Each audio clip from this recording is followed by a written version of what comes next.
O Instituto de Educação e Saúde de Taquara está apresentando Estudos do Livro de Apocalipse, que está sendo apresentado por Diego Silva. Essas aulas foram ministradas aos alunos do IEST em 2009. Hoje nós vamos estudar Apocalipse 20, que fala sobre os 1000 anos, ou milênio. O milênio, ele está entre duas ressurreições, primeira e a segunda. Entre essas duas ressurreições, nós temos 1000 anos. Nós temos, quando Jesus voltar, 4 grupos aqui na Terra. Nós temos os salvos vivos, eles serão transladados, os 144 mil. Nós temos os salvos mortos, eles serão ressuscitados na primeira ressurreição, a grande multidão. Nós temos os perdidos, vivos, eles serão consumidos pela glória do Senhor. E nós temos os perdidos mortos, que não viverão até o fim dos 1000 anos. Todos nós aqui vamos fazer parte de uma dessas 4 categorias de pessoas quando Jesus voltar, assim como cada filho de Adão. Que Deus nos ajude a fazer parte da primeira ou da segunda classe. Capítulo 20, verso 1, a palavra de Deus diz assim: E vi descer do céu um anjo que tinha a chave do abismo e uma grande cadeia na sua mão. A palavra abismo, ela vem de uma palavra grega, abussos. Ela é traduzida do grego para o português, abismo. E uma informação importante para vocês anotarem é que na versão do Antigo Testamento grego, o Antigo Testamento foi escrito em hebraico, mas existe a versão do Antigo Testamento no grego, ou seja, a versão que foi traduzida do hebraico para o grego, do Antigo Testamento. Nessa versão, em Gênesis capítulo 1, verso 2, onde é traduzido para o português vazia e sem forma, falando da terra, isso vem da palavra grega abussos, que é traduzida aqui em Apocalipse 20, abismo. E também Jeremias 4, 23, também descrevendo a terra sem forma e vazia, na versão grega do Antigo Testamento, a palavra abussos é traduzida. Entendeu? Então, essa é uma informação interessante. O abismo não é necessariamente um canto ou um buraco no universo onde Deus vai prender Satanás durante 1000 anos. É a terra, sem forma e vazia. Ou seja, a terra sem pessoas habitando-a. Essa informação é importante, vocês anotem bem. Agora, outra coisa interessante é que aqui nós vemos um anjo que vem do céu. Esse anjo, ele vem do céu, então ele é um anjo bom, um anjo santo, né? Um dos anjos não caídos. E ele tem uma chave, a chave do abismo. E ele tem poder para prender Satanás. Que lição nós podemos aprender com isso? A seguinte: Deus, ele tem autoridade e poder e controle completo de tudo que acontece. Parece hoje que Satanás, ele tem mais força do que Deus, aos olhos humanos, porque nós vivemos neste mundo. E os olhos carnais só veem o que está ao nosso redor. Se nós formos julgar pelo que acontece no mundo de hoje, nós poderíamos dizer que Satanás está sob o controle. Mas esse fato de que o anjo vem do céu para prender Satanás, revela que Satanás ele só age dentro dos limites impostos por Deus mesmo. Então, quando alguém morre, quando uma doença, ou uma crise, ou uma injustiça ocorre, e você começa a duvidar, lembra-se disso. Deus ele tem a chave. E Ele é quem estabelece os limites do inimigo das almas. E tudo o que acontece não acontece sem a permissão de Deus. Tudo o que acontece neste mundo acontece com a permissão de Deus. Isso é muito importante. Também fala que esse anjo tinha uma cadeia na sua mão. E essa cadeia ela está relacionada com o abismo. E nós já falamos a respeito disso. É uma cadeia simbólica. É uma cadeia de circunstâncias. Okay? Nós vamos ver, o próprio capítulo vai definir quais são essas circunstâncias. Mas antes de partir para o verso 2, como que nós poderíamos provar que essas cadeias não são cadeias literais, baseado na Bíblia? Não só nesse capítulo, mas existe alguma prova bíblica de que Satanás ele não pode ser preso com cadeias ou correntes literais? Exatamente. A gente vê que quando os espíritos do mal possuem um homem, esse homem tem poder sobrenatural e cadeias humanas literais não podem o prender ou os prenderem. Entendeu?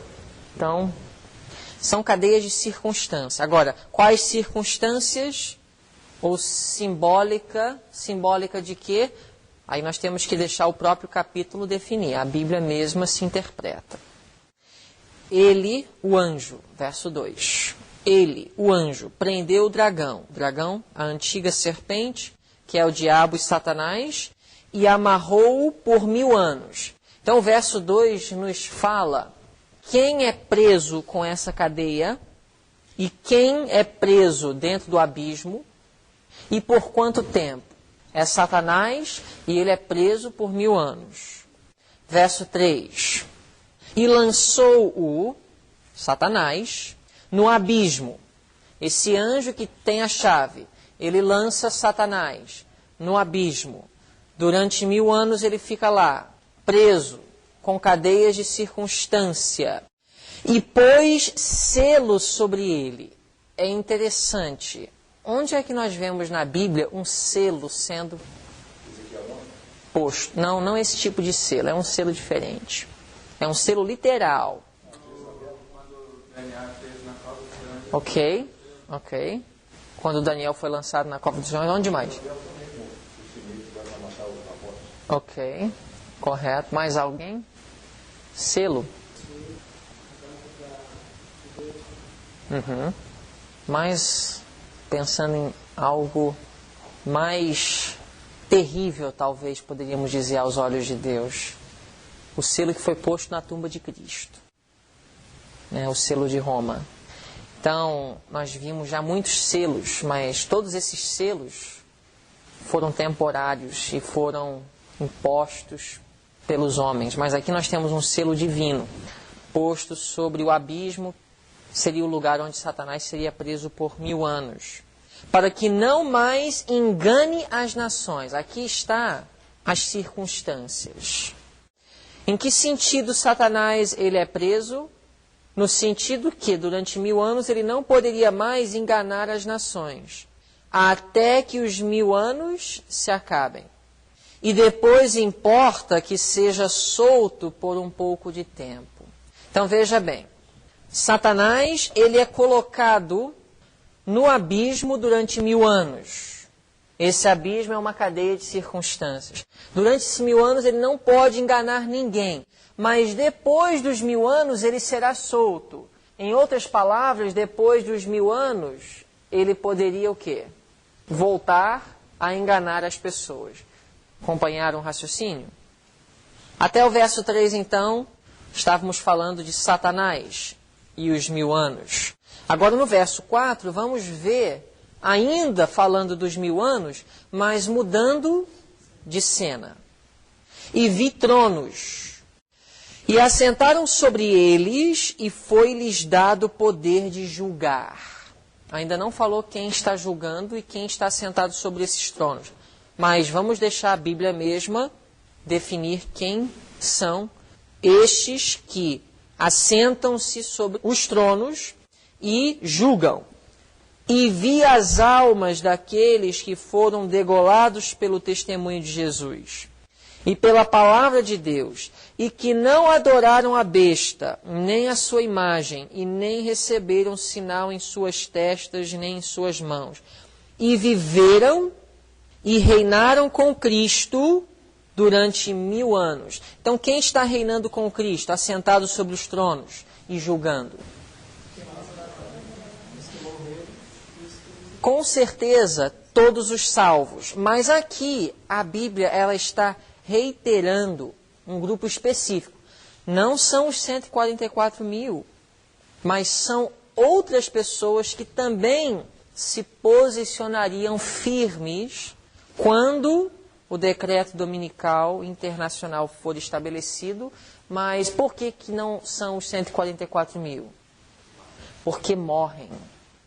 Então aqui a Bíblia revela que não são apenas os 144.000 que vão vencer a prova quando o decreto for estabelecido. Existem outros que vão também se posicionarem firmes, mas esses serão degolados pelo testemunho de Jesus e pela palavra de Deus. Então nós temos aqui uma declaração que mostra que muitos morrerão antes do selamento, durante o período em que as leis estão sendo estabelecidas e o alto clamor está sendo dado, muitos morrerão, obtendo vitória sobre o sinal da besta. Então haverá morte entre aqueles que vão receber o sinal da besta. Verso 5. Mas os outros mortos, quem são esses outros mortos? Os mortos que não foram vitoriosos, em contraste com os vitoriosos.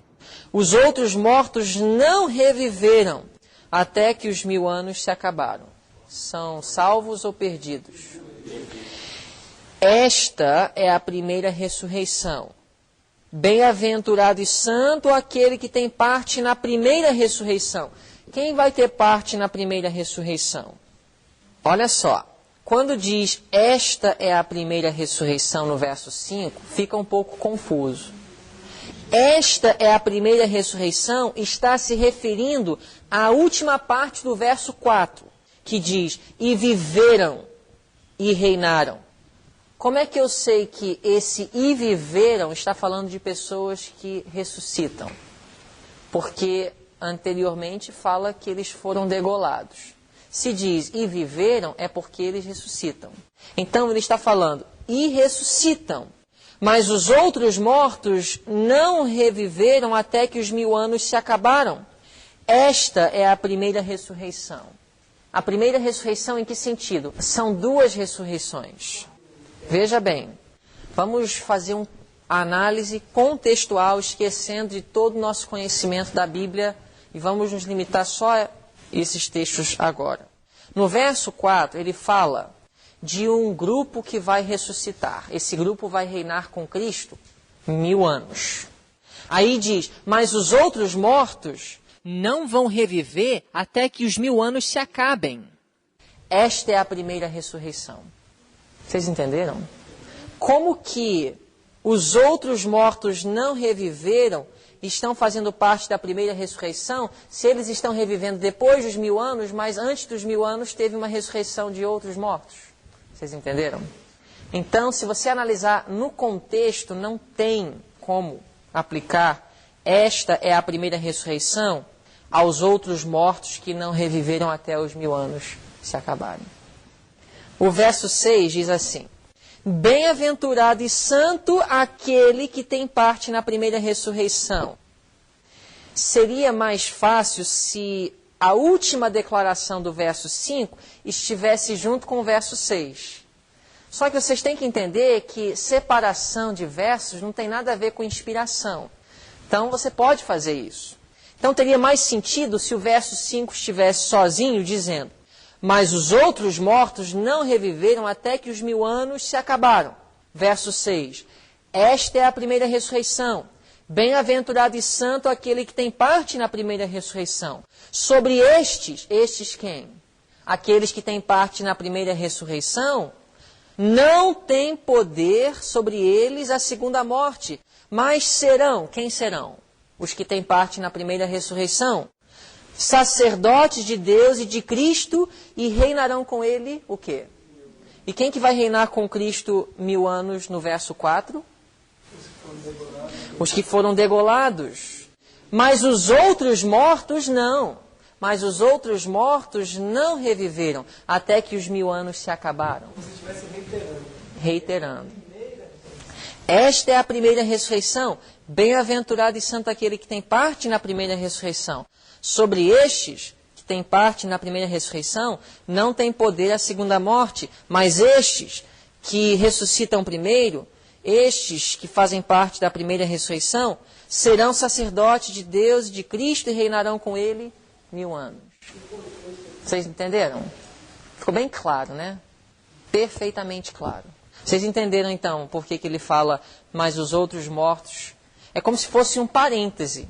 Só que o fato de estar justamente no verso 5, esta é a primeira ressurreição, acaba desestruturando a mente de muitos que buscam ganchos para minar nossa fé.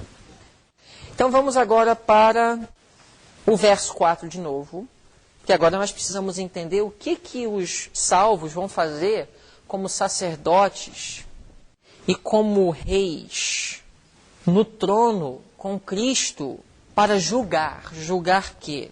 Existe um texto no Novo Testamento que dá luz sobre esse julgamento. Está em 1 Coríntios 6, verso 2.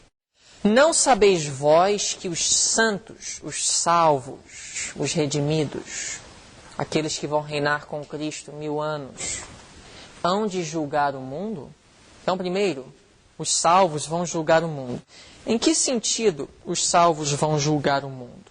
Os salvos vão determinar o destino do mundo? Quando a gente fala julgar, essa palavra ela abrange mais do que apenas o papel de um juiz. Por exemplo, se eu falar, irmão, vem aqui e analise isso aqui comigo. Eu poderia usar outra palavra, eu poderia dizer, vem aqui e julga isso comigo. Tem essa conotação. Vamos ver juntos, vamos analisar, vamos ponderar, vamos julgar essa situação. Não é necessariamente aquele que está decidindo o destino.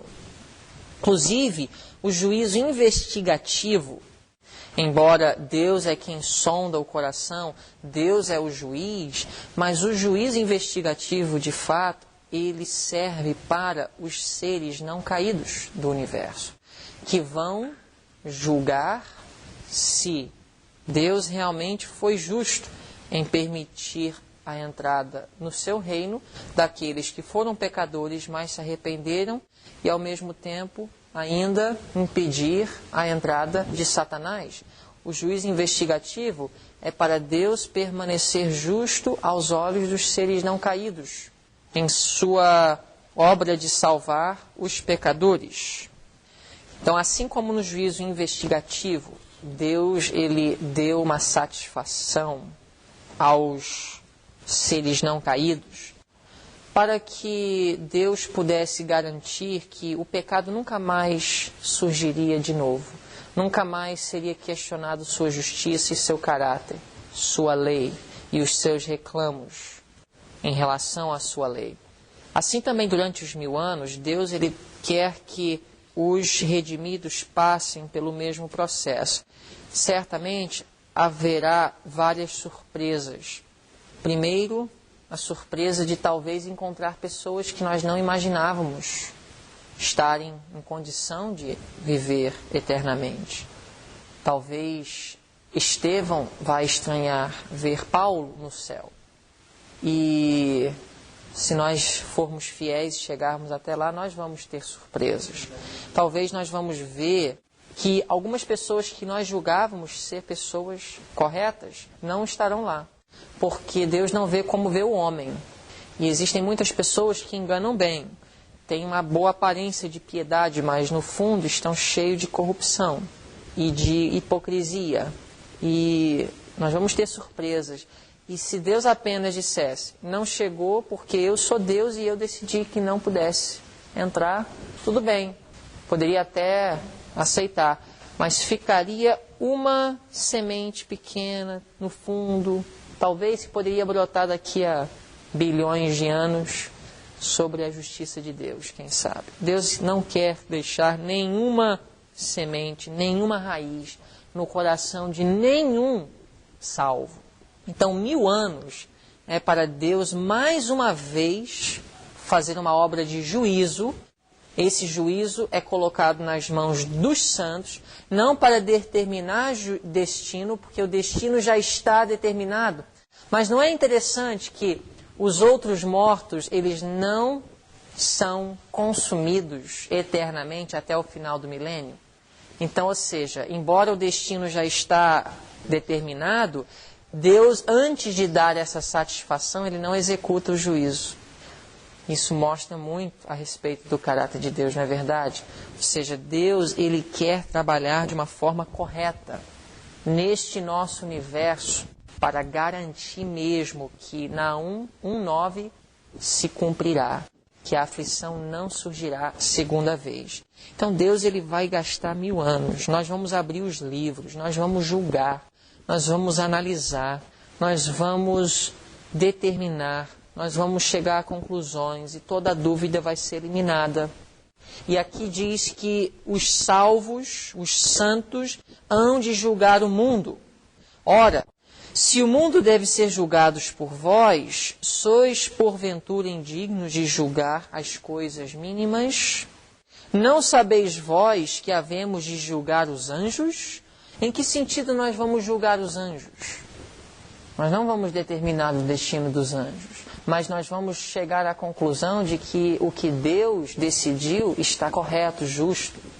Vamos voltar a Apocalipse 20, então. Essa é a atividade dos santos durante o milênio. Agora, verso 7, nós vamos agora voltar a Satanás.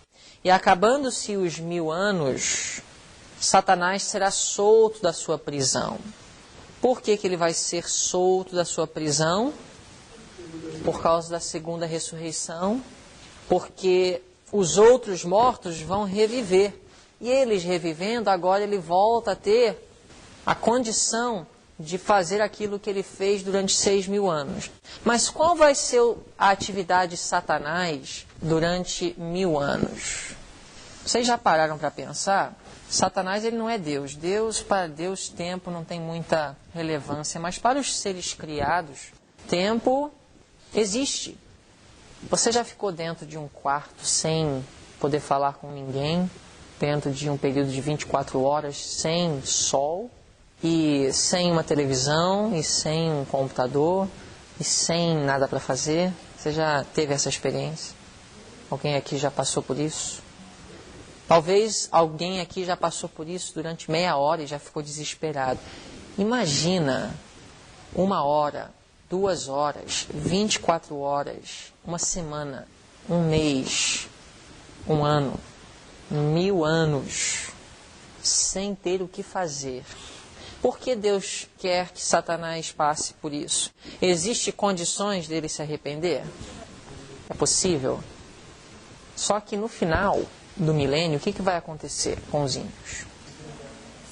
A Bíblia fala em Filipenses 3 que todo joelho vai dobrar e toda boca vai confessar que Jesus Cristo é Senhor, inclusive Satanás. Será que esse tempo de contemplação, e o maior dos mistérios é que, embora ele vai fazer essa declaração, ele ainda vai suscitar, despertar, enganar e ajuntar um exército para fazer uma última tentativa e talvez até crendo realmente que existe possibilidade de destruir os propósitos de Deus. Mas mesmo assim, depois de 1000 anos, embora não venha causar nenhum arrependimento genuíno, vai haver uma séria reflexão.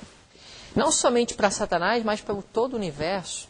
Porque Satanás, ele disse assim: eu posso fazer melhor que Deus. Eu posso conduzir, eu posso liderar e governar o universo melhor que Deus. Então, 6.000 anos ele pôde demonstrar o que seria o universo se ele estivesse como regente. Mas ainda mais, 1000 anos para ele demonstrar que ele não tem nem condições de dar vida. Porque durante 1000 anos não vai haver vegetação, não vai haver vida. E embora talvez ele queira, ele não consegue ressuscitar ninguém.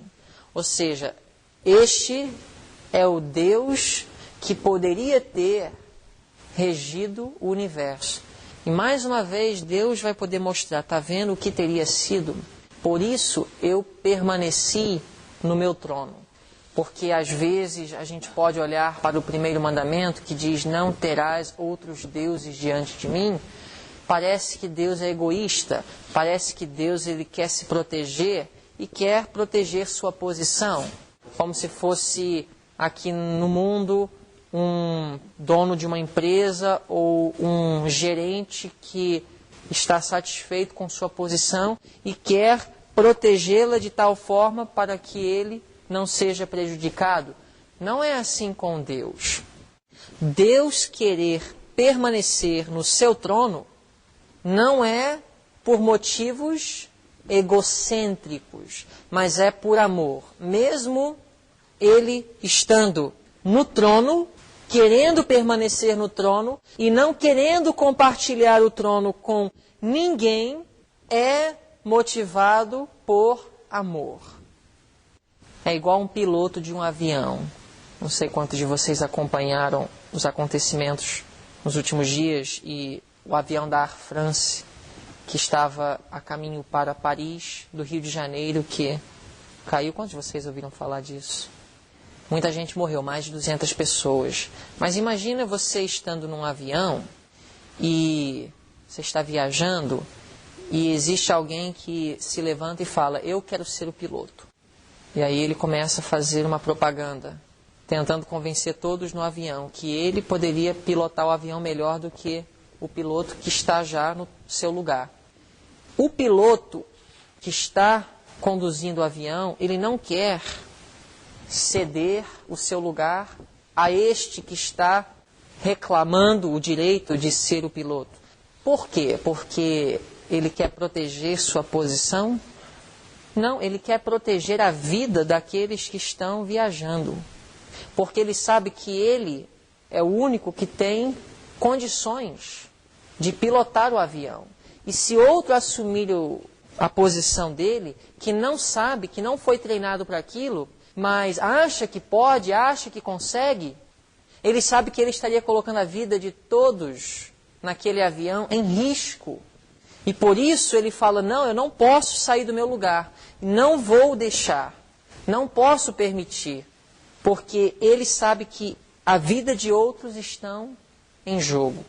Isso é uma ilustração limitada para vocês entenderem como fica Deus. Deus é o piloto do universo. E é complicado ser piloto de um avião. Quanto mais complicado deve ser pilotar, governar o universo. Então, quando Satanás, Lúcifer, se levantou dizendo que ele poderia pilotar, governar, reger o universo melhor que Deus, Deus disse: não, não terás outros deuses diante de mim, porque se colocar outro, tudo vai se desestruturar, o avião vai cair.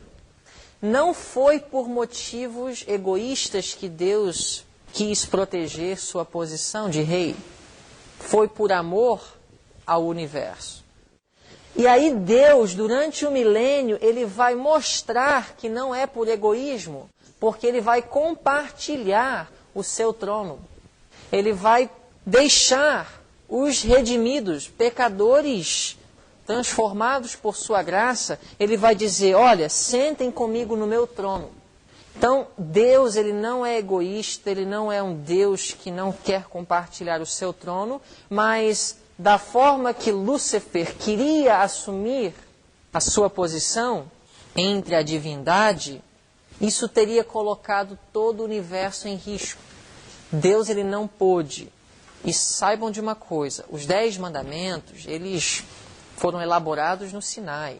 A lei de Deus, lá no céu, não existia como ela existe hoje. Não terás outros deuses diante de mim, não farás imagem de escultura, não falarás o nome do vosso Deus em vão, lembre-te do dia de sábado. Isso tudo foi o quê? Uma adaptação da lei. A lei de amor que sempre existiu. No céu não existia placas, não terás outros deuses diante de mim. Mas Deus sabia que o que estava nascendo no coração de Lúcifer, aquele desejo de fazer parte da divindade, seria um quebrantamento da lei que existia para proteger o universo. Por isso ele não pôde ceder ao desejo de Lúcifer. Isso criou revolta, isso criou orgulho, que foi aumentando, crescendo, ao ponto de quando ele percebeu que ele estava enganado e errado, mas o orgulho não permitiu que ele voltasse, aí se desenvolveu o pecado e a queda de uma terça parte dos anjos. E durante 1000 anos, Deus ele vai mostrar que este piloto não teria feito um bom trabalho se lá atrás Deus tivesse cedido seu desejo. Verso 7.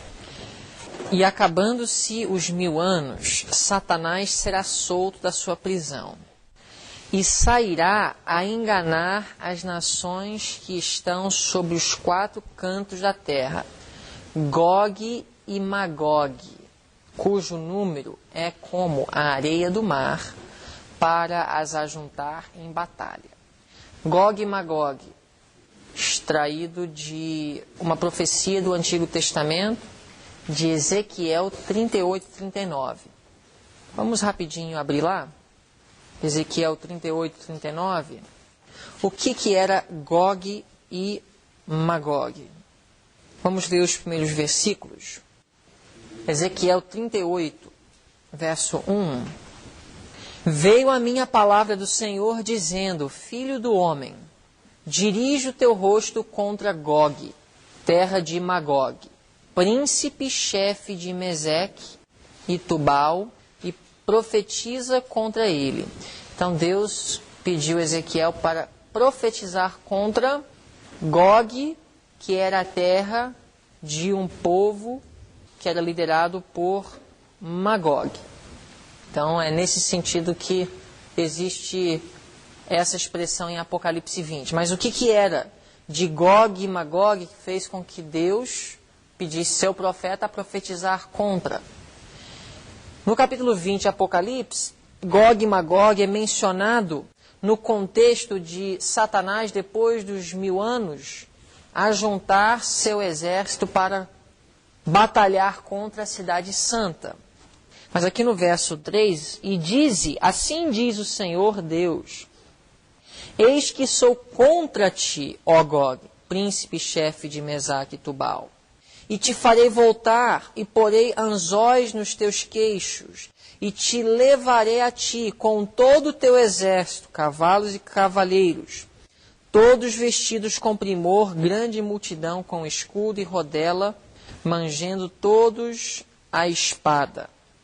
Se nós lermos o resto do capítulo, nós vamos ver que Gog e Magog, especialmente no caso Gog, que era a terra, e Magog, que era o príncipe, se levantaram e se ajuntaram contra Jerusalém, contra o povo de Deus no Antigo Testamento. Verso 14, portanto profetiza, ó filho do homem, e dize a Gog, assim diz o Senhor Deus, porventura não saberás naquele dia, quando meu povo Israel habitar em segurança. Então Deus usa essa linguagem Apocalipse 20, extraída do Antigo Testamento, para descrever essa batalha que será travada pela última vez contra ele e seu povo.